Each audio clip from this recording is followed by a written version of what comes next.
estudiar la psicología? ¿Por qué es importante la psicología? ¿Alguien me puede decir? Para mejor entendimiento con el paciente, pues que antes se trataba de medir tanto la velocidad como la parte de los famosos en el cual es más. ¿Qué pasó, Daniela? Todo el problema personal Tomen sus previsiones para sus problemas personales, chicos. Muy bien, entonces, ¿qué decías, Joel? Es para un mejor entendimiento del paciente y el especialista. Porque antes era como separado, se mantenía la parte psicológica, toda la parte de la enfermedad, pero ahora están viendo más que todo la parte de ser como un todo. Es importante porque para mejorar el trato con el paciente. ¿Por qué es tan importante? ¿Cómo te llamas? Estefano. Para tener un punto de vista más amplio desde cómo interactuar con el paciente y cómo hacerlo. ¿Cómo se interactúa con el paciente, María Ángeles? Primero manteniendo la relación médico-paciente.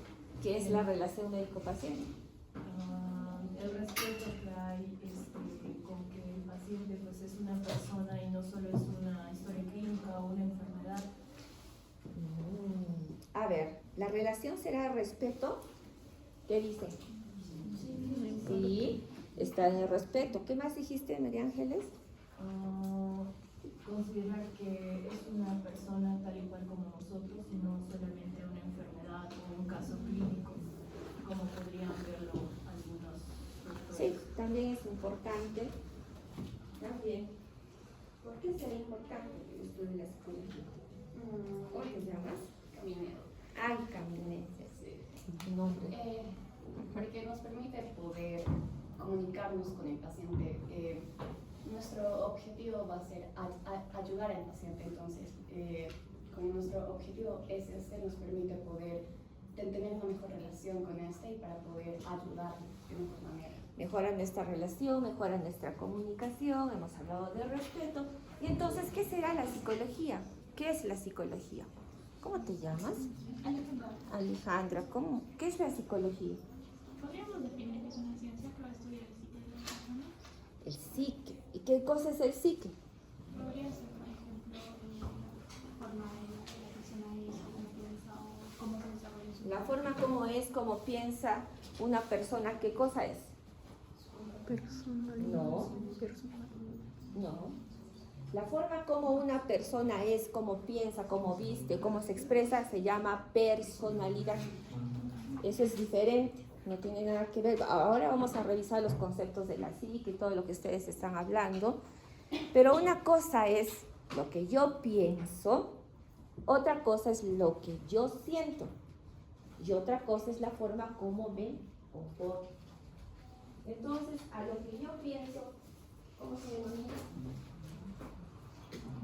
¿Cómo se denomina? ¿Cómo se llama? Sandra. A ver, Sandra. ¿Con qué piensas? ¿Con qué? Con la mente. Tú piensas con la mente. ¿Con qué piensas tú? Con los pies. Con el. ¿Se pensará con el cerebro? Sí. ¿Con qué se piensa, jóvenes?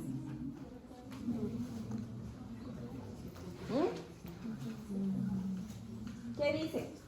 Se piensa con la mente, se piensa con el cerebro. ¿Con qué se piensa? Daniela. La mente es algo subjetivo, no sería con la mente. El cerebro es el que procesa los pensamientos. Pero exactamente no sabría qué parte, no me acuerdo muy bien, donde se procesaría exactamente. Y si te hablo de procesos mentales, ¿será subjetivo?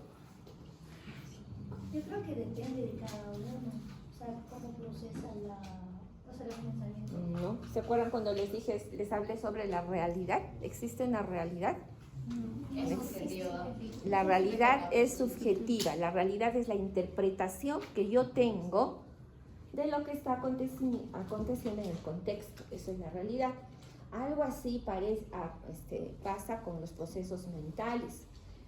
Una cosa es la mente y el concepto que yo tengo de la mente, y otra cosa es el sustrato que elabora los procesos mentales. ¿Y cuál es el sustrato que elabora los procesos mentales? ¿Quién elabora los procesos mentales? El cerebro. ¿Qué parte del cerebro? Sustancia gris. ¿Ah? Sustancia gris. Sustancia gris. Chicos, ustedes son bien complicados.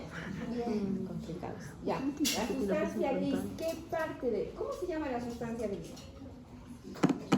Es parte de No. ¿Qué es el...? A ver. ¿Qué conforma la sustancia gris? Núcleos basales. Los cuerpos neuronales. ¿Pero cómo se llama eso en el acá arriba? ¿Cómo se llama? Corteza. ¿Y qué es la corteza? Del encéfalo. Encéfalo. Muy bien. Entonces, todo eso que hemos hablado tiene que ver con esta ciencia, que es la psicología. ¿Por qué es importante? Porque es el instrumento que tenemos nosotros, los médicos, sobre todo los médicos psiquiatras, para poder evaluar la forma como está pensando un paciente.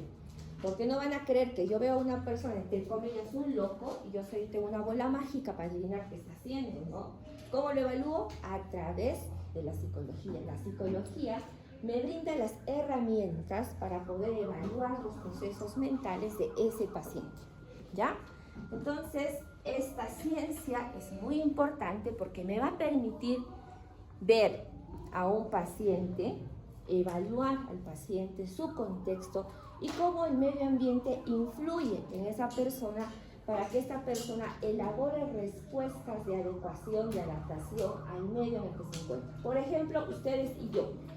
Yo soy una completa extraña aquí, nos hemos visto la semana pasada en clases. Ustedes vienen con predisposición a estudiar, otros a dormirse, algunos están de buen humor, otros están de mal humor, etc.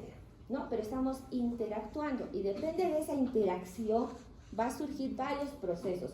Algunos se van a poner a dormir, otros se van a poner a recordar cosas, otros van a invocar algunos pensamientos y recuerdos de lo que han estudiado, y etcétera, etcétera, y van a surgir un gran número de conductas. Esas conductas a mí me permiten evaluar, por ejemplo, cómo están pensando, cómo están actuando, cómo están sintiendo, ¿no? Ustedes han visto, cuando vemos la comunicación universal, algunos símbolos, ¿no es cierto? Ustedes ven una cruz, ¿qué significa? ¿Qué significa? Jesús, pero ¿qué más? Depende del contexto, ¿no? Por ejemplo, si ven una cruz y ven un velorio, van a pensar que hay un muerto.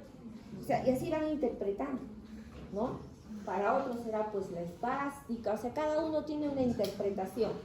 De la misma manera, como les había dicho y les había comentado, yo voy viendo la forma como ustedes van pensando, cómo se van comportando, cómo se van conduciendo, y más o menos voy evaluando cómo son sus rasgos de personalidad. Entonces voy a decir, ya, él es flemático, no, él es anancástico, ser impulsivo, compulsivo, etcétera, etcétera. Eso lo vamos a ver conforme vayan pasando las clases. ¿Ya? No se olviden, por favor, que la psicología es una ciencia fundamental, pilar de la medicina que nos permite interactuar. Entonces, la psicología médica es la ciencia que estudia el comportamiento de las personas y en términos generales de los organismos vivos, así como los procesos mentales, la cognición. Ahí hay un concepto, por favor, esta es pregunta de examen, procesos mentales y cognición. Entonces, ¿qué es la cognición? Ya lo vamos a ver más adelante, pero la psicología va a estudiar, ¿no?, esos procesos mentales. Esta es una ciencia que tiene una larga historia, muy larga, desde que el hombre está en la Tierra, mejor dicho, tiene un gran pasado histórico, pero también tiene una breve historia como ciencia, porque como ciencia surge cuando surge el método científico, ¿ya? ¿Por qué será importante el método científico en el estudio de la psicología? ¿Por qué? Nos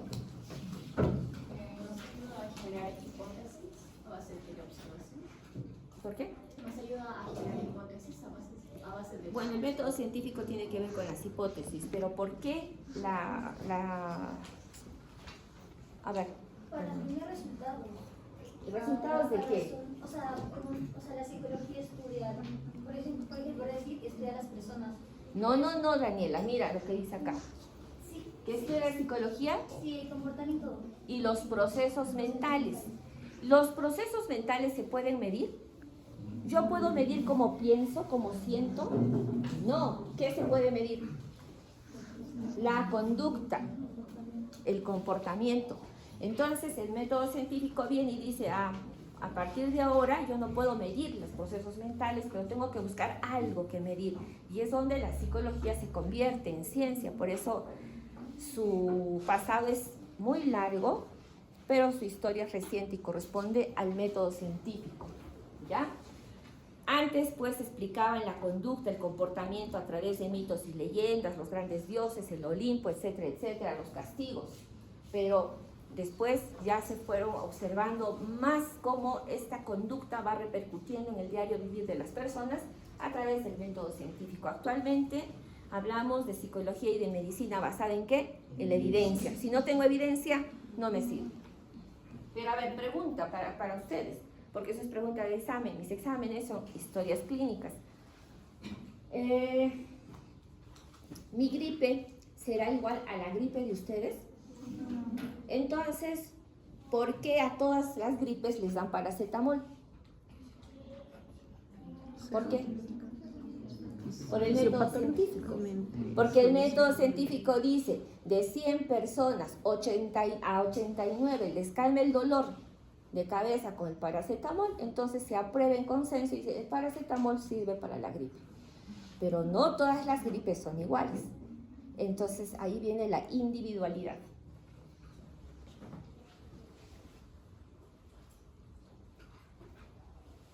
Entonces, mire, como es una ciencia que tiene un gran pasado y una breve historia, tiene etapas también, ¿no?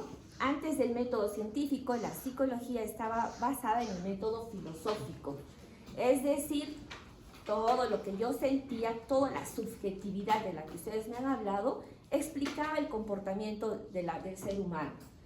Tiene dos etapas, la psicología del alma y la psicología de la mente. Entonces, cuando hablamos de psicología del alma, entre el siglo IV hasta el siglo XVI, estábamos hablando de la psique. Eso explicaba la actividad vital, el raciocinio, el conocimiento y lo moral. O sea, la psique explicaba todos estos fenómenos. El ser humano decía, la conducta, el comportamiento, el conocimiento, todo tiene que ver con la psique. ¿Qué cosa es la psique? ¿Qué es la psique? Ahora sí. ¿Qué es eso? ¿Quién dijo el alma? El alma. O sea, el alma. Ese alma de la literatura, no sé si ustedes han escuchado lo que dicen, al menos en el hospital, todas las enfermeras dicen, aquí penan las almas. Ese mismo alma era el que explicaba todo el comportamiento que tenía que ver con esos procesos mentales. Estamos hablando de hace siglos. Luego viene la psicología de la mente, porque los pensadores agarran y dijeron, pero ¿cómo el alma va a explicar todos estos procesos? O sea, el alma no puede explicar por qué a mí me gusta el color rosado y a otra persona le gusta el color verde. No se puede explicar. Debe haber algo que hace que yo piense. Y surge la dicotomía, ¿no? Una sustancia que piensa y una sustancia que siente. Una sustancia que comanda a un cuerpo, lo físico y lo mental, o lo mental y lo físico. Surge ahí Descartes. ¿Quién es Descartes? ¿Quién es Descartes? ¿Quién? Es un filósofo. ¿De dónde era Descartes? ¿De dónde era Descartes, chicos? ¿Ustedes? Francés. ¿Qué dijo Descartes? ¿Qué? Ustedes tienen memoria con su Nicolás. A ver, ¿qué dijo Descartes? Descartes dijo, tengo que dudar. Yo no creo en nadie. Lo primero y lo más importante es la duda. Si dudo, pienso. Y si pienso, existo. Entonces pregunta de examen. Chicos, quien solamente sabe de medicina, ni de medicina sabe. Y no puede haber un médico que no sea filósofo. Tienen que leer, porque si no leen, están perdidos en sus ponencias, cuando sean famosos. Siempre en las mesas de discusión se habla de filosofía, así que tienen que leer. Entonces, este señor Descartes dijo, existe una sustancia pensante que comanda a un cuerpo físico, una sustancia extensa, la dualidad, mente-cuerpo. ¿Ya? No se olviden, esto es pregunta de examen. Aquí está, miren, el pensamiento filosófico de Descartes se basa en el racionalismo. Eso se llama el uso de la razón. Es decir, como él dudaba de todo, mi obligación, mi trabajo es dudar. Si yo dudo, voy a razonar, por eso pienso. Y ya luego puedo existir. Todo en el universo tiene una razón de ser.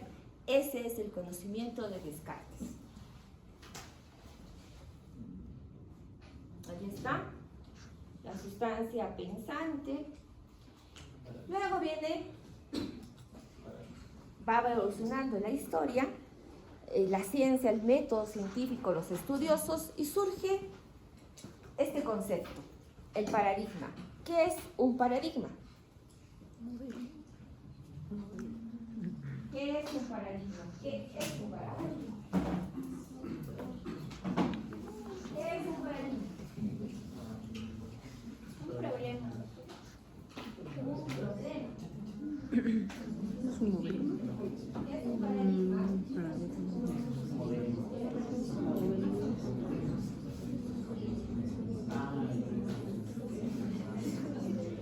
Una frase. A ver, chicos, ¿ustedes son estudiantes de qué semestre de medicina? Sexto. ¿Está bien que me hablen en esos términos? Una frase, un problema, una oración. ¿Qué es un paradigma? Es sinónimo de modelo. Por favor, no tomen fotos, porque si van a ser mis alumnos, las diapositivas están allí. Si no lo van a hacer, no sé qué va a hacer de ustedes.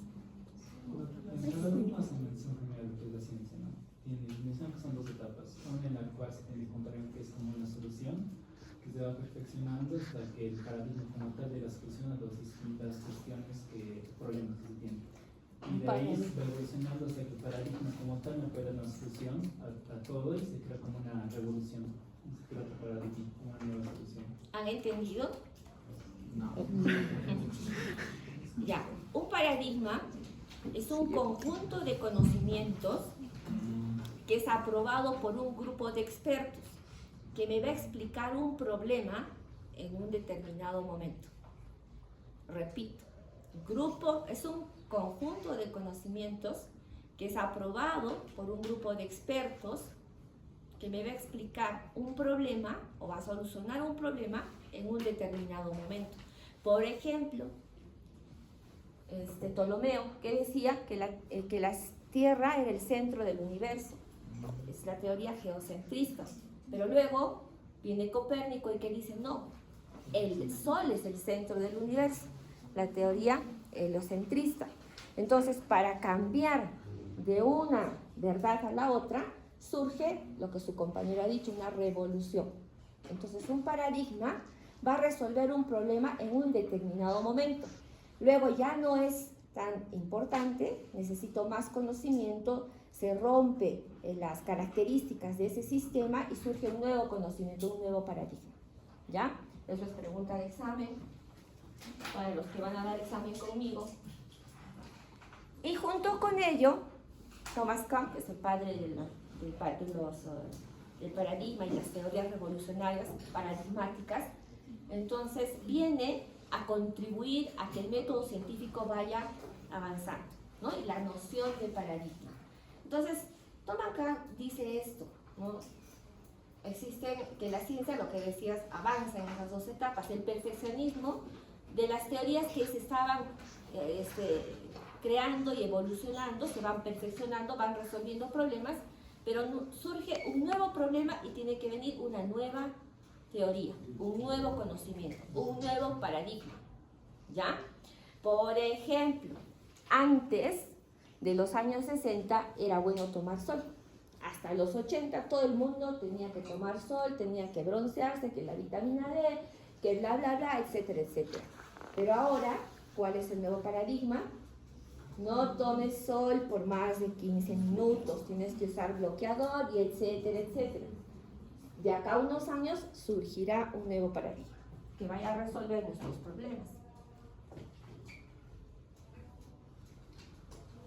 Entonces, miren las etapas en la psicología científica. Ya estamos hablando de la psicología científica, estrictamente científica, ¿no?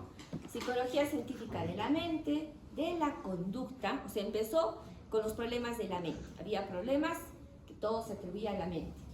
De la conducta, la gestáltica, la cognitiva y actualmente la neurocientífica, ¿no? La neurociencia cognitiva y la neurociencia social. Eso es pregunta de examen, chicos. Entonces, nuevamente, vámonos a que todos los problemas tenían que ser resueltos. ¿Por quién? Por la mente, ¿no? La mente, pero ¿qué cosa es la mente? Y aquí surge el primer laboratorio en Leipzig, en Alemania, y las personas, los científicos agarran y dicen, ¿cómo vamos a saber el funcionamiento de lo que nosotros conocemos como mente? Aquí está en estudio la mente. Sabemos que hay una mente que hace que mi cuerpo actúe y que genera conductas. ¿Se acuerdan antes del método científico quién comandaba esto? La psique, ¿no es cierto?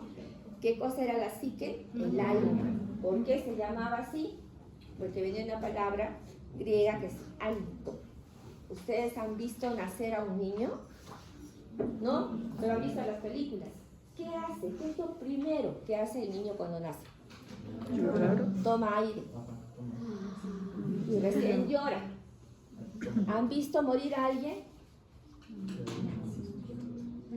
¿No? ¿Qué es lo último que hace una persona que va a morir? Suelta el aire. Por eso el aire para nosotros es muy importante. Tomar aire, el aire que está en el medio, nos ayuda mucho, sobre todo cuando hacemos manejo conductual en terapia, en pacientes que han pasado por estrés postraumático, sean violaciones, robos, asaltos, catástrofes, ¿no? Nosotros trabajamos mucho con el aire porque el aire es lo primero que nos dan al nacer y es lo último que nos quitan al morir. A eso se refiere, a ese hálito es que los antiguos se referían como alma, la psique, ¿ya? Entonces ya después nosotros, nuestra sustancia pensante se atribuye todo a la mente, pero no sabemos qué es la mente, no sabemos cómo funciona, sabemos que está allí, pero no sabían cómo funcionaba. Entonces todos esos conceptos los tratan de comparar. Entonces dicen, ¿qué vamos a estudiar? ¿No? Sabemos que la mente comanda nuestras funciones, pero ¿qué cosa vamos a estudiar? ¿Cómo hacemos para saber cómo funciona la mente? ¿Qué cosa estudiaron? ¿Qué estudiaron? Procesos mentales. No, pero ¿qué estudiaron? ¿En qué sustrato? El cerebro, chicos, estudiaron el cerebro. ¿Qué hacen los anatomistas? Empiezan a seccionar, a estudiar, a ver por qué este cerebro tiene esta forma, cuánto mide. ¿Qué más estudiaron? Las funciones, lo biológico, ¿no? Ahí ya la fisiología y lo biológico cobra un valor muy importante porque empiezan a estudiar, a querer saber cómo funcionaba, a qué se denomina mente y cómo esta mente está funcionando. ¿Ya? Entonces dijeron, ya les he contado, no podemos contabilizar con el método científico cómo pienso, cómo siento ni qué es lo que quiero. No puedo. ¿Qué voy a contar? ¿Qué se puede medir? La conducta. La conducta es lo único que puedo medir.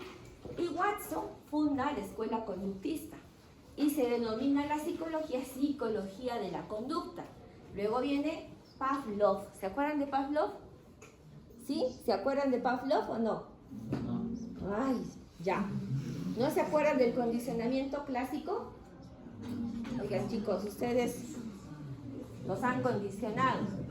Pavlov agarra una campanita, bueno, tenía un perro, agarra una campanita y un pedazo de alimento, de carne.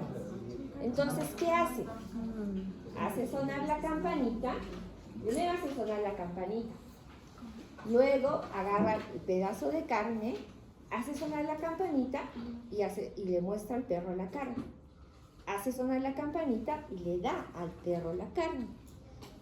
Y después de un tiempo que lo condiciona, hace sonar la campanita. Pero el perro, ¿qué está buscando? La carne.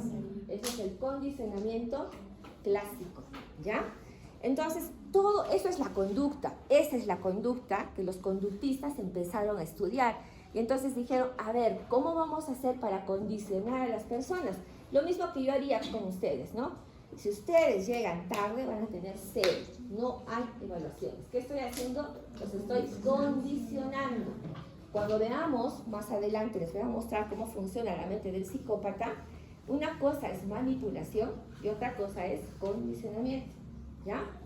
Entonces, esa conducta fue la que estudiaron los psicólogos.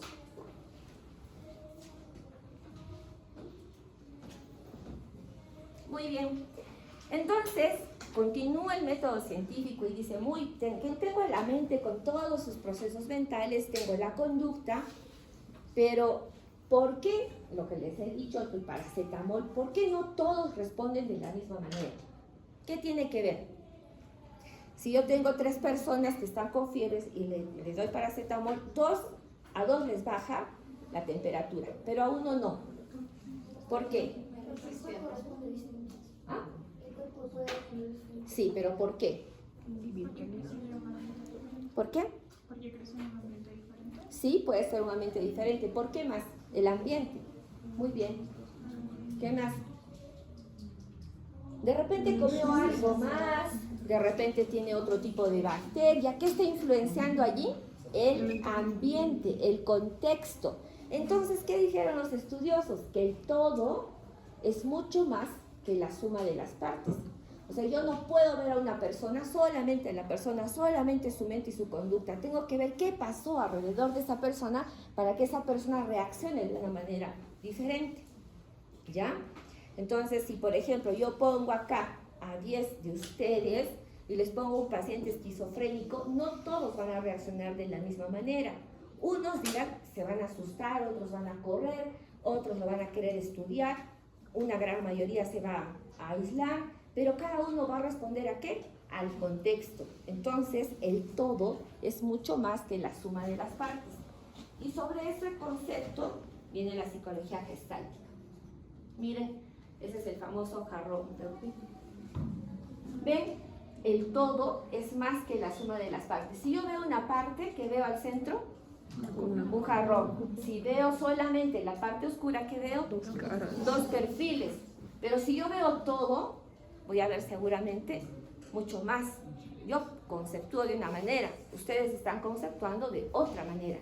Acuérdense de la realidad. Ustedes interpretan de una manera, yo interpreto de manera diferente. ¿Ya? Y luego viene la psicología cognitiva. Entonces dijeron, ¿y ahora cómo funciona esto? Ya sé que los procesos mentales están allí, sé que hay una conducta, sé que el todo es más que la suma de las partes, que el contexto influye mucho en el individuo, pero ¿cómo funciona? Y surge el desarrollo tecnológico, las computadoras. Y entonces los estudiosos agarran y dicen, no, el ser humano y todos sus procesos mentales funciona como una computadora, como un ordenador. Tengo un software, un hardware, input, tengo un output y todas estas cosas. Entonces, ¿qué pasa? Esto es como una computadora. Y agarran los estudiosos y dicen, muy bien, este ser humano con todos sus procesos mentales tiene un cerebro, un sustrato que tiene partes que están especializadas en determinadas funciones. Esto está especializado. Y Fowler propone, la mente está constituida por módulos especializados en un tipo de proceso y actividad. La mente es como una navaja suiza, pero se guían con la mente. Ya sé que el sustrato era el cerebro, pero como dijo Daniela, no podían definir cómo funcionaba a eso que denominamos mente o procesos mentales.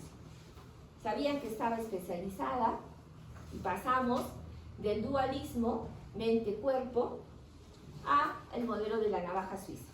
Cada área está especializada. ¿Ya? Este es el mágico número 2. Ahí, por ejemplo, dijeron, ¿cómo funciona esto? Miren, para Miller dijo, sabemos nosotros por experiencia, que el ser humano puede memorizar más o menos entre 5 a 9 ítems. Promedio 7. Pero si yo les pongo este número, no lo van a poder memorizar. Sin embargo, si yo lo clasifico en grupos de 3, probablemente esto ustedes van a poder memorizarlo, porque estamos especializados. Luego surge la neurociencia, la psicología neurocientífica con la neurociencia cognitiva y la neurociencia social. Entonces, ya acá los estudiosos, ya estamos en el siglo que nos gobierna actualmente, la tecnología ha desarrollado tanto, hablamos ya de nanotecnología, hablamos de física cuántica, y entonces los estudiosos dicen, no señor, no existe Dios, no existe el alma, no existe nada. Todos son procesos bioquímicos, nanotecnológicos. Yo no es que hago clic con una persona y me enamoro, sino que mis procesos bioquímicos de alguna manera interaccionan con los procesos bioquímicos de la otra persona y me emparejo.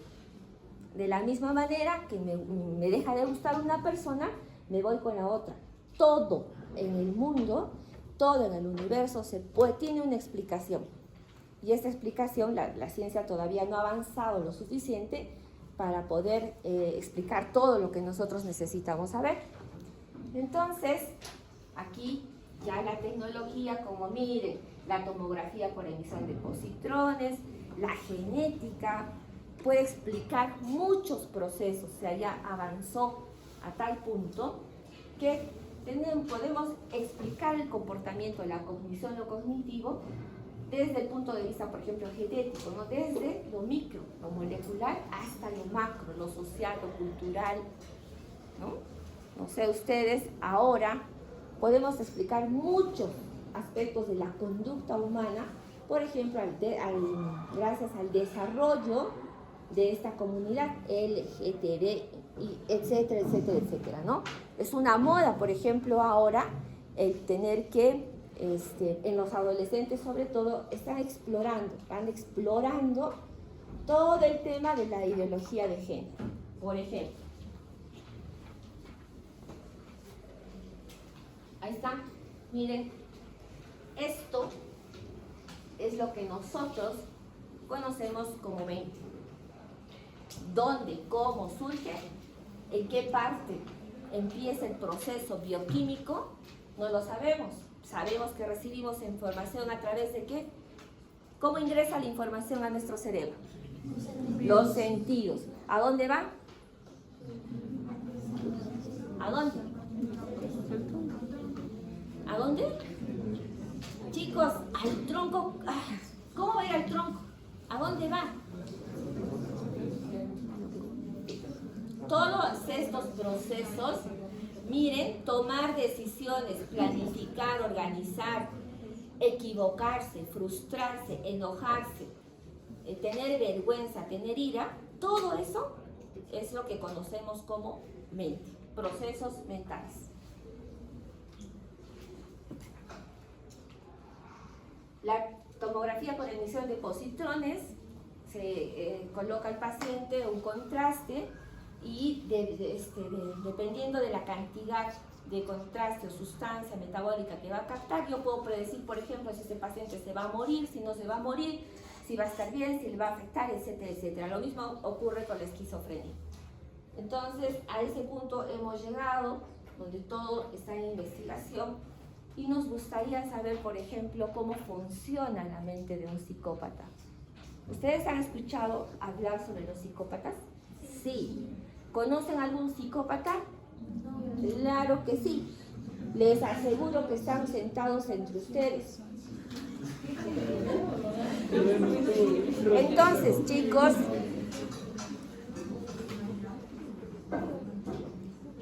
una cosa es condicionar, lo que les había dicho, y otra cosa es manipular.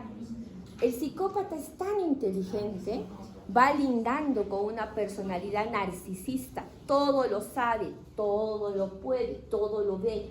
No existe nadie más brillante que un narciso. El narciso es el Dios, la última chupada del mango. Nadie es mejor que él.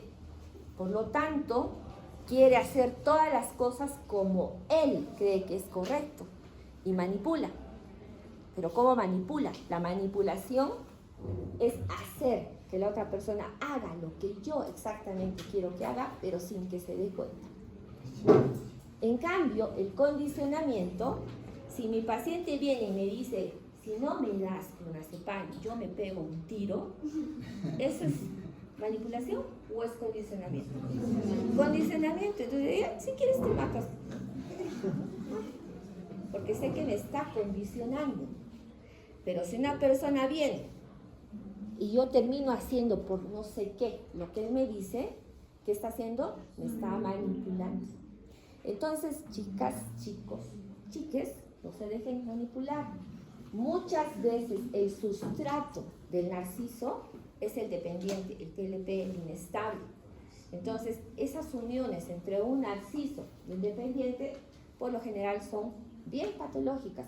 El dependiente piensa que no existe vida sin esa persona y no lo puedo soltar.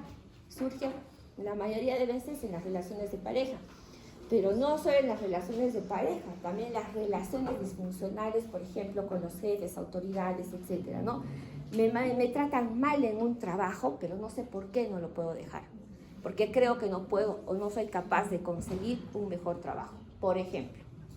Ahora, este libro es muy importante, les sugiero que lo lean. Dice, todo lo que los asesinos en serie pueden enseñarnos sobre la vida. No todas las conductas psicopáticas, pues para este autor, los psicólogos son malas.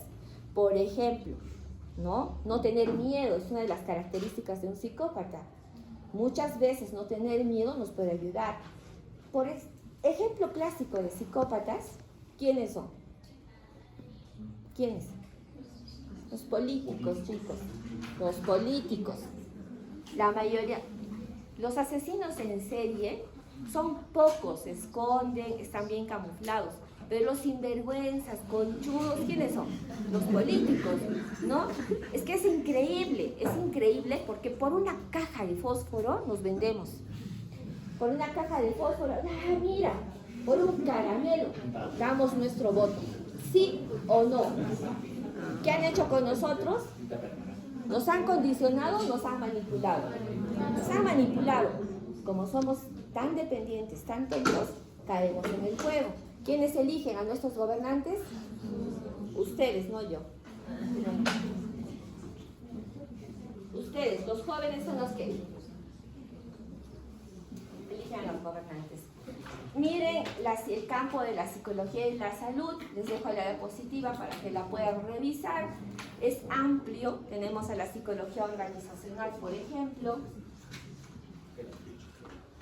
Y el concepto de salud y salud mental. Según la Organización Mundial de la Salud, estar bien es estar en un completo estado de bienestar físico, mental, social y no solo la ausencia de enfermedad. ¿Alguien está así? No, pues. ¿O alguien está en completo estado de bienestar físico, mental? ¿Alguien está? Entonces, ¿estamos enfermos? No, no estamos enfermos. ¿Por qué no estamos enfermos? Porque la salud y la enfermedad son procesos activos, dinámicos. No es un estado, es un proceso activo. No es una línea recta, tiene sus altibajos. Si me saco la lotería voy a estar bien. Si se muere mi perro me voy a deprimir, etcétera, etcétera. ¿Ya? Pregunta de examen, por favor. Chicos, siempre se equivocan en esa pregunta. Entonces, hemos pasado actualmente en nuestro siglo del modelo biomédico al modelo biopsicosocial. Miren la relación mente y cuerpo, ¿no? ¿Se acuerdan del dualismo? ¿No? Lo dual, lo físico y lo mental. En el modelo biopsicosocial, el medio ambiente juega un rol muy importante. No solamente es la mente y el cuerpo, sino el entorno. Aproximación a la salud y enfermedad.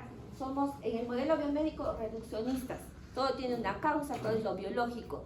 En el modelo biopsicosocial es holístico, múltiples factores sociales, culturales y no solamente factores biológicos. Causales de la enfermedad, los patógenos. ¿Qué pasa? ¿Qué hora es? Bueno, te igualas la próxima, por favor. Cierra la puerta. No, cierra la puerta. Retírate porque ya no hay espacio. Me estás interrumpiendo, me estoy distrayendo. ¿Ya? Y aquí les dije cuáles eran nuestras normas de convivencia, chicos. ¿Qué tenían que hacer? Tocar, saludar. Por favor, después sus docentes se andan quejando conmigo. No les enseñes. Es que no, les digo, ellos vienen ya así. Ya vienen ya falladitos desde la casa. Listo.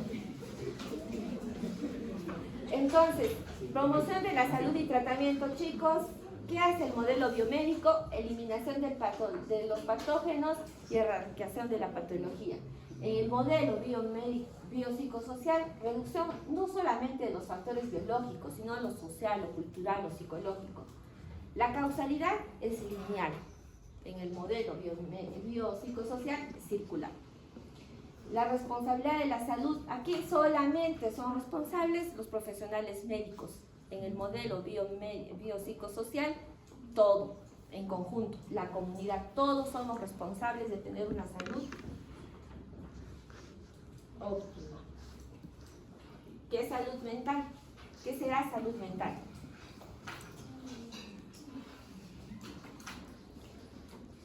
Es fácil, ¿no? Yo tengo el concepto ahí y lo leo. Dice bienestar físico, psicológico, emocional, social, afecta la forma como pensamos, sentimos, actuamos cuando enfrentamos a la vida. Es la capacidad de enfrentarnos al estrés, la forma como resolvemos nuestros problemas, cómo nos enfrentamos a nuestros problemas, como para mí, por ejemplo, puede ser terrible que alguien no coma, pero para otra persona, para otro sistema cultural es de lo más normal. Para mí puede ser terrible que alguien consuma marihuana, pero para ustedes no, ¿no? Entonces, existen diferentes formas de conceptualizar, diferentes formas de abordar los problemas, diferentes caras, diferentes ángulos desde donde yo puedo ver o no ver. Ya les he dicho, la realidad no existe, es solamente una interpretación individual de cada uno de nosotros. La salud mental tiene que ver con estos aspectos. Y la psicología médica, pregunta de examen, pilar fundamental de la medicina. ¿Cuáles son los tres pilares? Cirugía, medicina interna y psicología médica. Muy importante. Si yo no veo, no tengo la capacidad de ver al paciente como una persona que sufre y que necesita de mí y que ambos vamos a generar una alianza, yo para ayudarlo y él para que me ayude, entonces estoy perdido. La psicología es un pilar fundamental, es el instrumento que tenemos los médicos psiquiatras para poder ayudar a mi paciente y que ustedes tienen que aprender también a utilizarlo, ¿ya? Y la psiquiatría es una especialidad de la medicina que se ocupa de la prevención, promoción, evolución, diagnóstico, tratamiento, rehabilitación de las enfermedades mentales, sean de origen orgánico o no orgánico. Un paciente puede psicotizar Cualquiera de nosotros puede psicotizar. No vayan a creer que la locura, entre comillas, solamente es otra vez entre comillas de los locos. Cualquiera de nosotros puede psicotizar, cualquiera. Una fiebre puede psicotizar, puede psicotizar. Una tuberculosis puede psicotizar, sí. Una insuficiencia renal puede psicotizar, sí puede psicotizar. Entonces nadie está libre, ¿ya? Estos chicos tenemos el primer tema. Vamos a hacer la introducción de nuestro segundo tema, porque estamos retrasados en nuestras clases. Muy bien, vamos a avanzar. Ese es el primer tema que teníamos que haber hecho en la anterior clase. No me puedo retrasar, lo siento. Las clases, es que vamos a hacer 60, vamos a hacer 30, yo tengo que avanzar porque ya el 8 es nuestro primer examen, así que continuamos, vamos a ir rapidito, porque esto es algo que ustedes lo saben perfectamente. Aquí ya ustedes me tienen que enseñar, pero como siempre andan perdidos, vamos a hacer un repaso. No se olviden. Ay.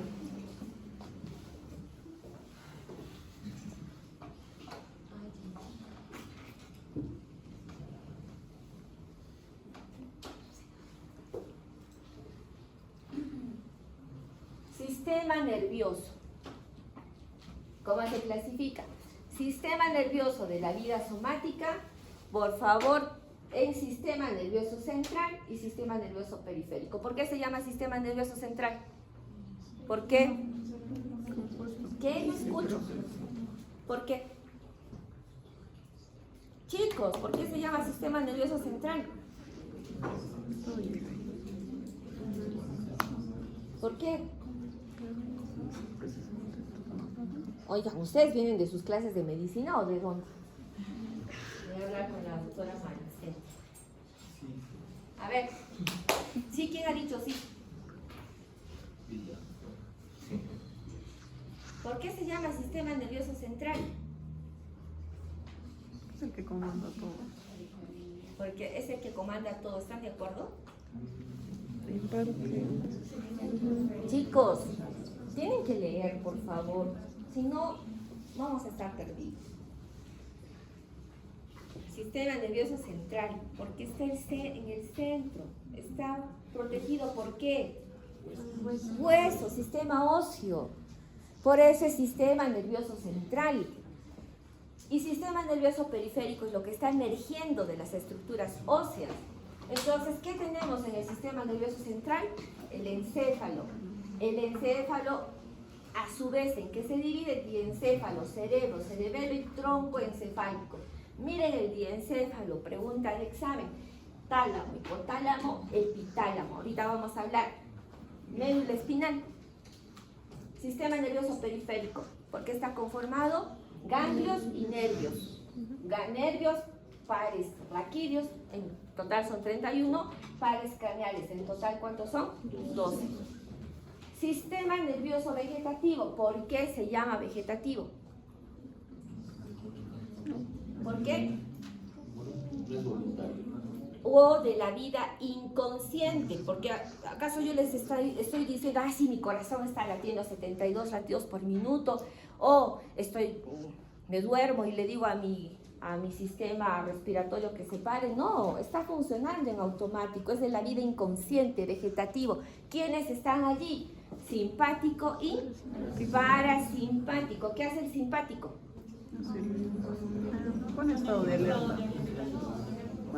¿Y qué hace el parasimpático? Son funciones complementarias, antagónicas complementarias. Entonces, tengo al simpático taquicardia, hipertensión, midriasis, vasoconstricción y eyaculación. ¿Qué hará el parasimpático? Todo lo contrario, erección. Pregunta de examen, siempre se equivoca. ¿Y qué es el sistema nervioso entérico? ¿Por qué está formado? ¿Por qué? ¿Quiénes conforman al sistema nervioso entérico? ¿Quién? ¿Cuáles plexos? ¿Cuál es la función de Meissner? ¿Ah?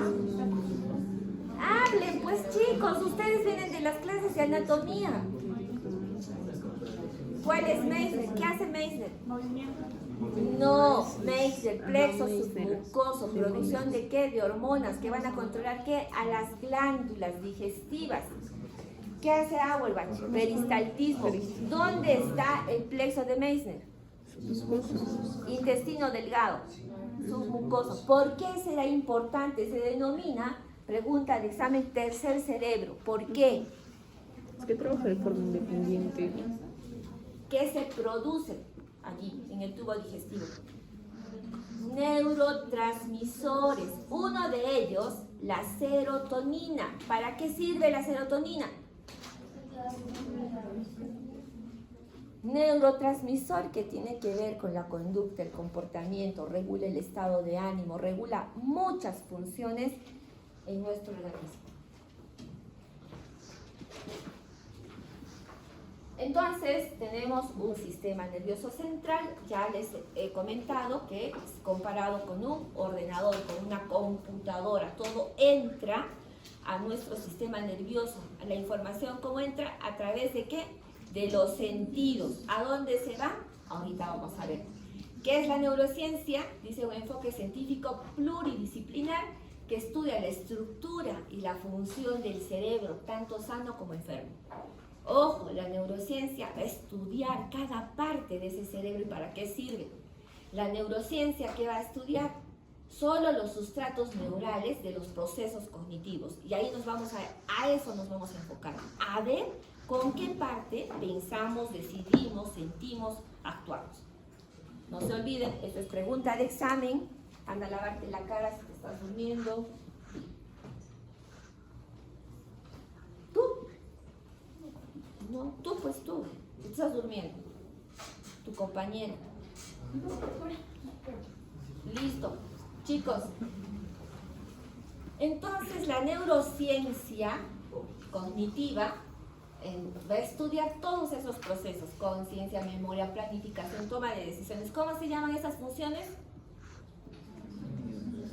Funciones ejecutivas. Pregunta de examen.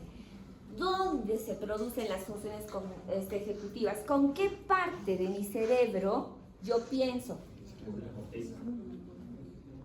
Sí, pues con la corteza, pero ¿con qué parte de la corteza? ¿Con qué parte de la corteza? Corteza frontal. ¿Y qué parte de la corteza frontal? Corteza prefrontal, lo más evolucionado que tenemos de nuestro cerebro.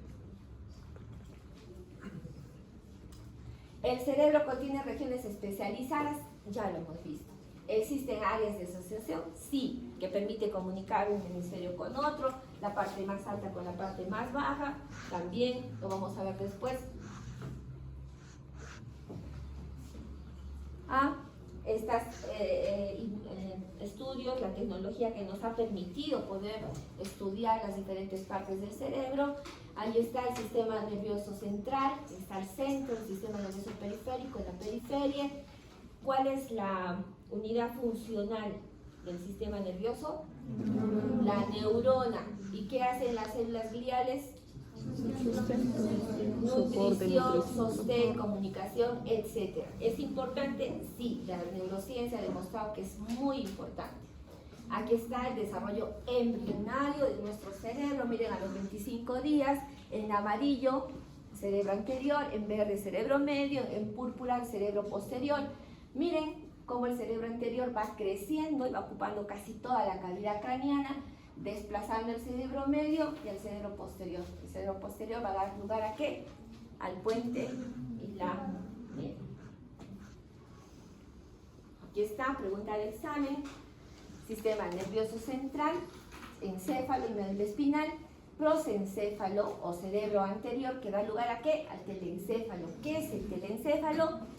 Córtex, corteza. Diencéfalo, tenemos el epitálamo, tálamo, hipotálamo. ¿Por qué será importante el diencéfalo? ¿Cuál es la función del diencéfalo? Ustedes que han estudiado anatomía. ¿Qué? El eje, eje tálamo, hipotálamo. ¿Qué cosa? Centro de relieve. ¿Cuál es el centro de relevo? El tálamo. El tálamo. Toda la información que entra por los órganos de los sentidos, ¿a dónde va? Al tálamo. El tálamo es el centro de relevo. ¿Y del tálamo hacia dónde va? Otra vez a la corteza de asociación. ¿Para qué? Para elaborar una respuesta y que se emite esa respuesta. ¿Ya? Miren la estructura del tronco del encéfalo, ¿no? De acuerdo, embrionaria, desde el punto de vista embriológico, el tronco del encéfalo está formado por puente, cerebelo y bulbo raquídeo. Desde el punto de vista anatómico no es así, es mesencéfalo más solamente protuberancia. Entonces, el encéfalo y médula espinal parte del sistema nervioso central. Ahí está toda la corteza, eso que ven afuera de color gris son cuerpos neuronales que están conformando a la corteza cerebral. Miren, de diferentes funciones de nuestra corteza cerebral, ahí está el sistema nervioso central y periférico, ganglios y pares craneales y pares raquídeos, ya no vamos a entrar en detalle porque eso ustedes lo saben mejor que yo, áreas altamente especializadas de los lóbulos cerebrales. Miren, funciones ejecutivas en amarillo, corteza prefrontal, órbito frontal, que tiene que ver con lo emocional, la memoria, aquí tenemos a quién, qué estructuras están en el lóbulo temporal, qué estructura está acá, hipocampo y sistema límbico. ¿El circuito de qué? De papel. Muy bien, miren la atención, cómo tiene que ver con el lóbulo occipital. Ahí está, tienen para distraerse. Otra vez, nervios y pares craneales, que si les toma el examen no se acuerdan. Sistema nervioso, simpático y parasimpático, con todas sus funciones, ustedes lo saben mejor que yo. Este es bien importante, lo voy a dejar para la próxima clase, se lo voy a explicar con detalle, los estados disociativos de la persona. Nuevamente, miren la conformación de los ganglios de parte del sistema nervioso periférico. Miren cómo está entrando la información. Entra la información, ¿no? Está entrando a través de la piel. Va al sistema nervioso central, va hacia el tálamo, regresa la información por el asta anterior. Entra por el asta posterior y regresa por el asta anterior. Aquí está la corteza cerebral con sus 6 capas funcionales, nuevamente para que lo tengan, que lo puedan recordar. Y miren nuestra corteza cerebral, que dice 1.5 a 4 milímetros de espesor, 14.000 millones de neuronas, 1,4 a 2,4 billones de sinapsis. ¿Y cuánto miden? Ni siquiera un cuarto de metro, 0,23 de metro. De toda esta corteza, la más evolucionada, ¿cuál es? La corteza prefrontal. Y de la corteza frontal, la prefrontal. La menos desarrollada, el sistema límbico, arquicorteza. ¿Quién le sigue? La corteza olfativa o paleocorteza y la neocorteza, que está constituyendo los lóbulos cerebrales. ¿Cuántas neuronas usan ustedes?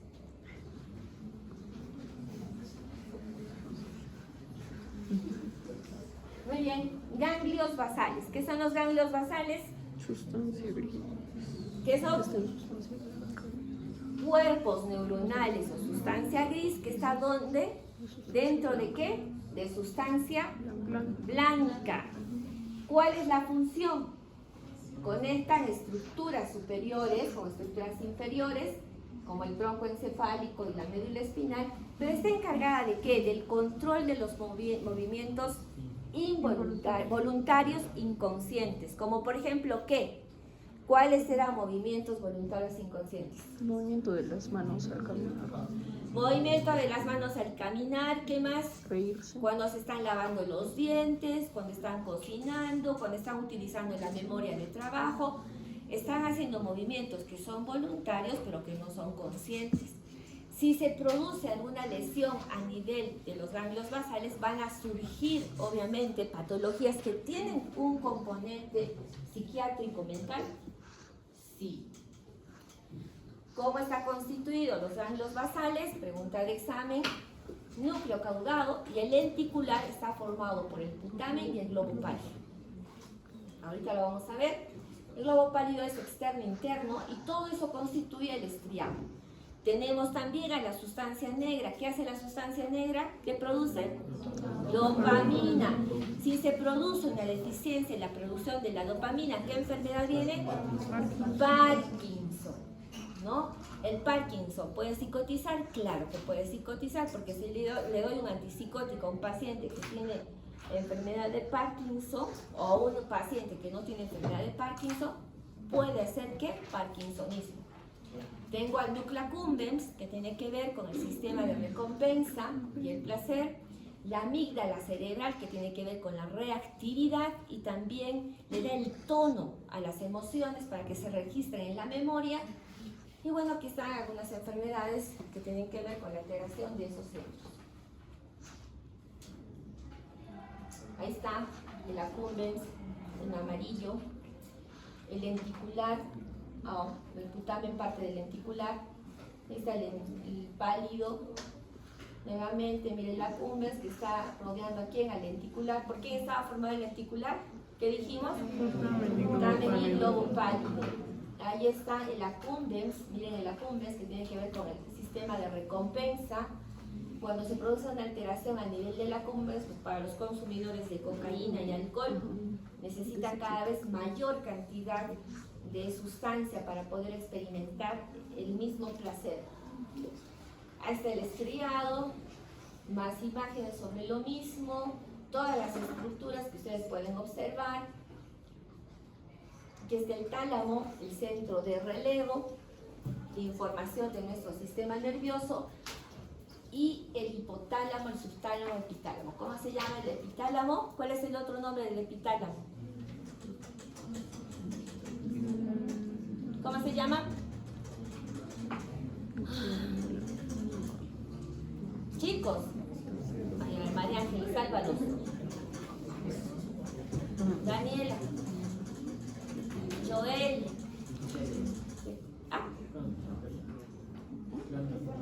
pituitaria. ¿Qué produce, Joel?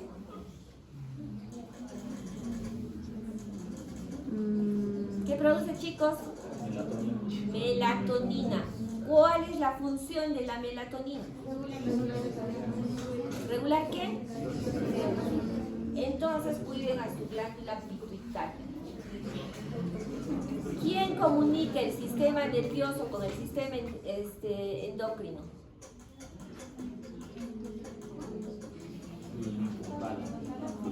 Hipotálamo. ¿Cuál es el otro nombre del hipotálamo? No, la maestra. La glándula maestra. La glándula maestra también se le dice, Sí. pero tiene otro.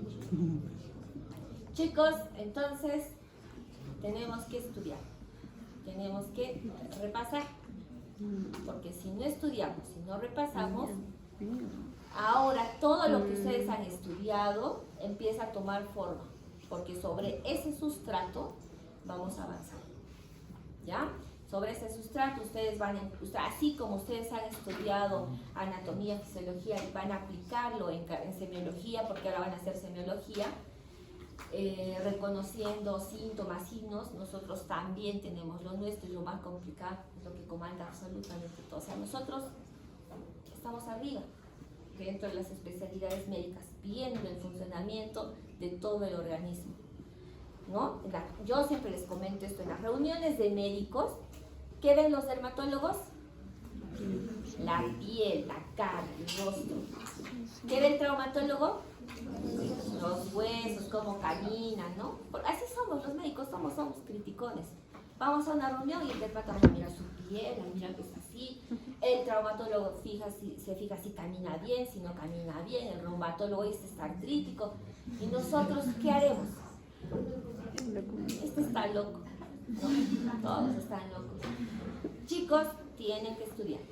Si no estudiamos, estamos perdidos. Tienen que revisar, revisen, porque luego de esto vamos a empezar con funciones. Por ejemplo, cómo se regula el sueño, qué es la conciencia, cómo se organiza la conciencia, qué es el pensamiento, qué son los sentimientos, qué cosa es el lenguaje, dónde se generan las funciones del lenguaje, para qué nos sirve. Todo eso tiene que ver con lo que nosotros vamos a estudiar. Ahí tiene más de lo mismo, núcleos grises, que es cuerpos neuronales dentro de la sustancia blanca. Nos vamos a quedar aquí. ¿Qué hora es? Listo. Normalmente estas clases yo las hago pues primero una clase de 2 horas para el primer tema que hemos tocado y luego esta clase que también toma 2 horas.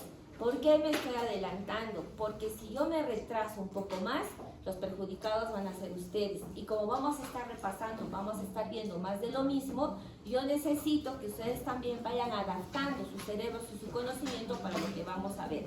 ¿Ya? Chicos, con los que van a ser mis alumnos, nos vemos el próximo sábado. Con los que no van a ser mis alumnos, de verdad,